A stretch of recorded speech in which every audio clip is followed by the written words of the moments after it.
3 precious little kids lost their lives, and I believe 3 adults, and the shooter, of course, lost their life too. So it's a horrible, horrible situation, and we're not going to fix it. Criminals are going to be criminals, and my daddy fought in the Second World War, fought in the Pacific, fought the Japanese, and he told me, he said, buddy, he said, if somebody wants to take you out and doesn't mind losing their life, there's not a whole heck of a lot you can do about it. That is Republican Congressman Tim Burchett of Tennessee reacting to the deadly shooting at an elementary school in his state, telling reporters that no laws, existing or proposed, could have prevented what happened yesterday in Nashville. Well, it's such a deeply offensive thing to say. It really is. I mean, you know, if this had been a Muslim shooter, then we would have seen 1,000 bills being proposed for more things that Homeland Security could do. And Willie, this whole idea that every time a horrific tragedy like this happens, if you even talk about trying to do something to make our schools safer for our children, people say, oh, there's nothing you can do. They say you can do something for everything else but this. And that's why we find ourselves in a position where our children are afraid to go to school, where parents... And this is the leading cause of death. It's the leading cause of death among children. You know, it wasn't always that way. It's hard. I was explaining to some people a bit younger than me yesterday that when Columbine happened, there was just such a shock to the system. Yeah. That was really the first time something that massive had happened.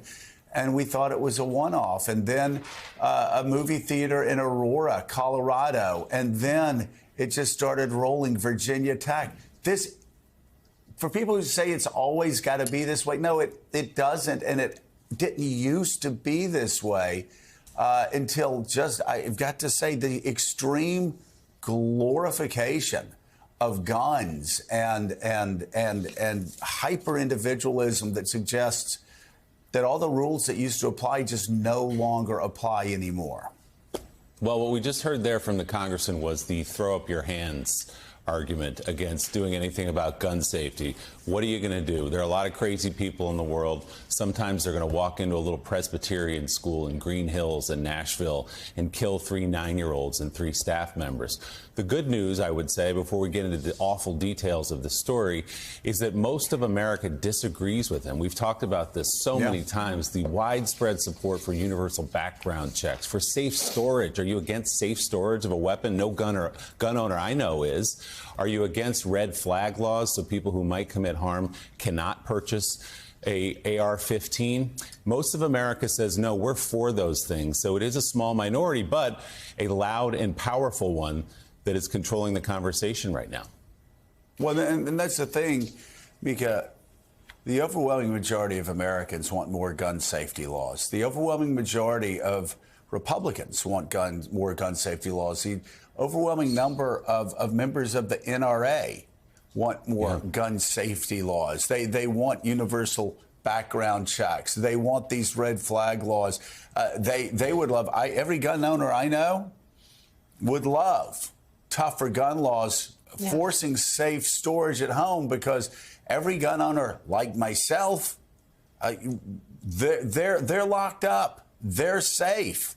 They're accessible, but they're locked up and they're safe from children or from somebody else who may be troubled, who would get that gun and cause harm to others. Yeah, and you know what kids want? They want to feel safe at school. And we've had a mental health crisis in this country. We also have a generation of children who have grown up thinking that somebody may burst into their classroom and kill them. And that's not a blanket statement that's exaggerated at all. This is what our children face. This is what our children talk about. And our children don't want to go to school and get killed. And yet today, we're going to talk about 3 9-year-olds that went to school and were gunned down, were shot to death.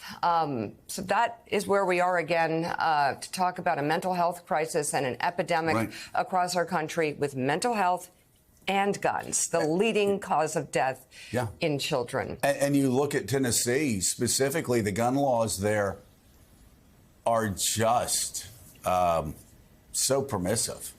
It's just extraordinary, just so permissive. And you can look at data. People can say, oh, you're blaming this. Where there are more guns, there are more gun deaths. It's that simple. And one study after another study after another study after another study. And Willie, you have little kids that are shot up and killed in a Christian school in Nashville. You have people going to a grocery store in Buffalo that are gunned down. We can just keep going down the list, and we can keep going all the way back to Sandy Hook 10 years ago. And even before that, like I said, Virginia Tech and these other tragedies, the tragedies keep coming. And you're just a loser. I've got to say, and I would say this about anything, you're just a loser if you say, oh, our little children keep getting gunned down in school. This didn't used to happen, but it's happening now. And my daddy fought in World War II, and so there's nothing we can do about it. Doesn't make any sense. So it really, are you that scared of an extreme element in your base? Are you that scared of the NRA?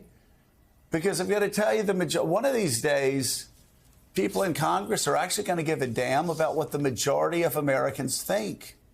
One of these days, they're actually going to have rules in the United States Senate where you don't need like 89, people to do what 90% of Americans want. Like 90% of Americans want they want universal background checks. They want all these things you're talking about. And we're letting some yahoos run around saying there's nothing we can do about this. Well, members of Congress put their little children on Christmas cards that have AR-15s there. And is that what Jesus wants? Well, these people, it's just another pure example. And we see it all the time. And this is also in the data. People who identify themselves as Christians who actually don't believe in the faith. That it's like Christian nationalism, which weirdly enough, bizarrely enough, ignores everything that Jesus said in the Gospels, and instead focuses on this hyper-individualistic, hyper-violent a set of facts that would even have one member of Congress whose name doesn't deserve repeating this morning, one member of Congress telling constituents that if Jesus had an AR-15, he would not have been crucified. Where do you even begin with someone saying, if Jesus had an AR-15, he wouldn't have been crucified, and God's perfect plan for humanity, as over 1 billion Christians believe, God's perfect plan for humanity would have never happened. And she celebrates that. It's really sick, Willie. It's really twisted. And we're getting tired of doing this, but it just keeps happening. I talked to a young mother yesterday who talked about taking her daughter to school for the first day. And she broke down in tears. And she said, I didn't break down in tears for the reason that my mom broke down in tears because she missed me. I broke down in tears because I've seen too many stories where her daughter was going to a Jewish school and there are threats there. She's seen too many stories where parents drop children off at school and then they walk in with police and are trying to identify them because they've been so shot up by AR-15s. This is a sickness. And it's not an American sickness. Let's be very clear about this, because 90% of Americans want to do something about this. This is a sickness among a small subset of Americans who have twisted and perverted the meaning of the Second Amendment in a way that is unrecognizable and is leading to the deaths of our children, leading to parishioners in Christian churches, leading to the death of Jewish worshipers in synagogues, leading to people going out shopping for groceries, leading to people being gunned down at sporting events, leading to people. I could just go on and on and on. Willie, it just keeps happening. Country, we had so many people gunned down at a country music festival in Las Vegas. And that was like a 1 or 2 day story. Like, we never really figured out what in the hell happened there. Because these mass murders just keep coming every day. And we have losers in Washington, D.C. Losers who would be fired from any other job if they said, yeah, boss, we've got something that's killing people and we can't do anything about it. 3 kids, I read yesterday somewhere, 3 kids were killed by lawn darts. Back in the 1970s, they were banned.